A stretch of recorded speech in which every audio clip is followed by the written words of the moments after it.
চলো আজকে বরং তোমাদেরকে আরও একবার আমাদের বাড়িটা ঘুরিয়ে দেখাই। যদিও এখন আগের মতো নেই, তো আগে যখন সুন্দর অবস্থায় ছিল তখন তোমাদের ভিডিও দেখিয়েছি গত বছরের প্রথমের দিকে।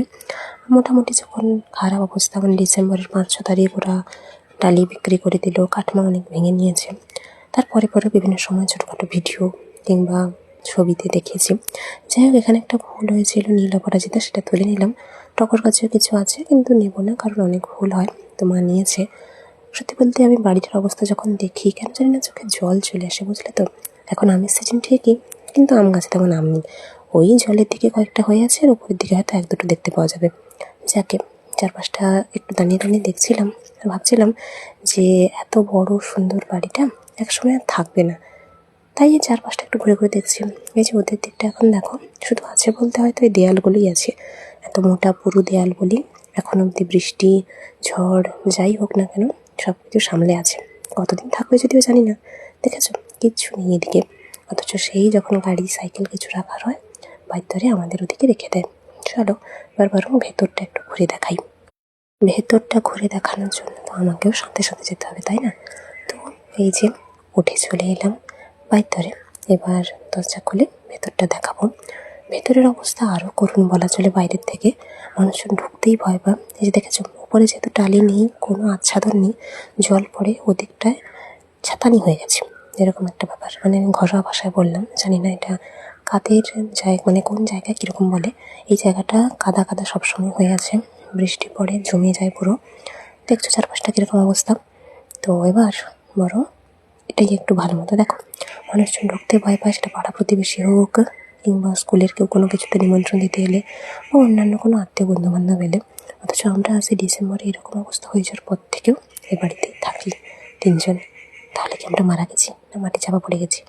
তাদের ওই যে ওখানে দেখো সাবমার্সিবল বসিয়েছি, যেটা আগেই দেখেছিলাম, মানে দেখিয়েছিলাম, সরকারি জিনিস, কিন্তু সব সুবিধা নিজেরা নেয়। যাকে কি আর বলা যাবে, দায়িত্ব আছে না, অনেক কিছুই করতে পারে। মানে সৎ ব্যবহার নয়, অসৎ ব্যবহার। তো এই যে ভেতর পাশটাও দেখছো কীরকম ভাঙা চোরা হয়ে আছে। তো এদের এই পাশটা একসময় থাকবে না, ভেঙে নেবে। তো 1-2 দিন আগেও কাঠমা কাটছিল যেখান সেখান থেকে। আর শুধু এমনি কাটে না, এমন করে ঠুকে ঠুকে কাজ করে যাতে অন্য দিকেও প্রেশার পড়ে, কাঠমার অবস্থা খারাপ হয়ে যায়।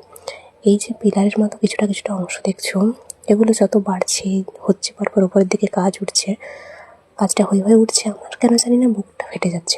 কেন জানো, এরকম সুন্দর বাড়িটা আর থাকবে না, হয়ে যাবে ছোটোখাটো কিছু একটা, একটা ঘরই আপাতত হবে, জানি না পরে কিছু হবে নাকি। তো চারপাশটা দেখলে কেন জানি না মনটা বড্ড খারাপ হয়ে যায়। হতে পারে যে আমি জয়েন্ট ফ্যামিলির আনন্দটা পাইনি, কিন্তু আমি সেটা অনুভব করতে পারি। হতে পারে আমাকে পরিবারের সবাই, সবাই না প্রায় সবাই বলা চলে, কেননা কিছুজন ছিল যারা আমাকে খুব ভালোবাসতো, বাকিরা হয়তো আমাকে পরিবারের কেউ মনে করতো না, ভালোবাসতো না। তারপরেও বলবো একসাথে থাকার মজা আলাদা। আমি জানি একসাথে থাকলে হয়তো একটু ঝামেলা হয়, ঠোকাঠুকি লাগে, তবু অনেকটা আনন্দ হয়। যাই হোক, কাজ ধীরে সুস্থে হচ্ছে মোটামুটি। তো এরকমই হয়ে আছে আর কি, যতটা যা দেখতে পাচ্ছ। আমার কেন জানি না, আগেও বললাম, এই যে একটু একটু করে কাজ হচ্ছে, দম আটকে আসছে। কেন জানো, কারণ অভ্যাসটা থাকবে না একসময়। পশ্চিম দিকটা, পূর্ব দিকের এতটা অংশই থাকবে যতটা এই যে থাম মতো করে উঠছে। 2তলা 3তলা ওদিকে তো কিছুই নেই, দেখতেই পাচ্ছ। বাবা আসলে সেরকম কোনো স্টেপ নেয়নি বলেই ওরা এত বাড়তে পারছে, এত কিছু করতে পারছে।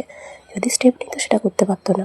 যাকে অন্যের ওপর দিয়ে সব কিছু করে নেয়, তাও আর গলাবাজি করে। বাবা এখানে দাঁড়িয়ে দাঁড়িয়ে জল খাচ্ছে। আমি ভাবলাম তাহলে একটু পরে যাই, কারণ বাইরে বেরিয়ে কিছুটা অংশ দেখাবো ভিডিও করে, সেই কারণেই। তো বাবা জল খাওয়া হয়ে যেতে, বাবা সেখান থেকে চলে যেতে, তারপর আমি যাচ্ছি কলতলার দিকে। এদিকে সারাদিন মাটি এটা সেটার কাজ হয় বলে চারপাশটা কাদা হয়ে আছে, দেখতেই পাচ্ছ। চলো ওদিকটা গিয়ে বরং দেখাই যে ওদের ওই যে কলতলার কিছুটা অংশ, মানে আমাদের বাড়ি থেকে যে সাবমার্সিবলে ভাগ দেওয়া হয়েছিল, তো ওই অংশটায় এখানে দেখো এই সিমেন্টের যে ওপরের স্তরগুলো বাবা সব রেখেছেন, মানে কোদাল দিয়ে ছুরিতে করে বই। যাই হোক, ওই যে দেখছো পাশটা কিছু নেই। আর এখানে আম গাছে আমও তেমন বিশেষ নেই বলা চলে। এবার দুটো একটা কোথাও যদি ফাঁকে ফুঁকে থাকে, দেখো ওই যে দুটো আছে, 3টে ছিল, একটা তো নষ্ট হয়ে পড়ে গেছে। তো চলো এপাশ থেকে এবার ঘরের দিকে যাই। গাছে দেখেও কোনো লাভ নেই, কারণ আম তো নেই। শিল এখানে বাইরে রাখা হয়েছে, পরে অন্য কোথাও রাখা হবে। তো তো রান্নাঘরে এখানে গ্যাসও আছে এখন, কারণ সে পাশটায় সব গাছ হবে, রাখা যাবে না।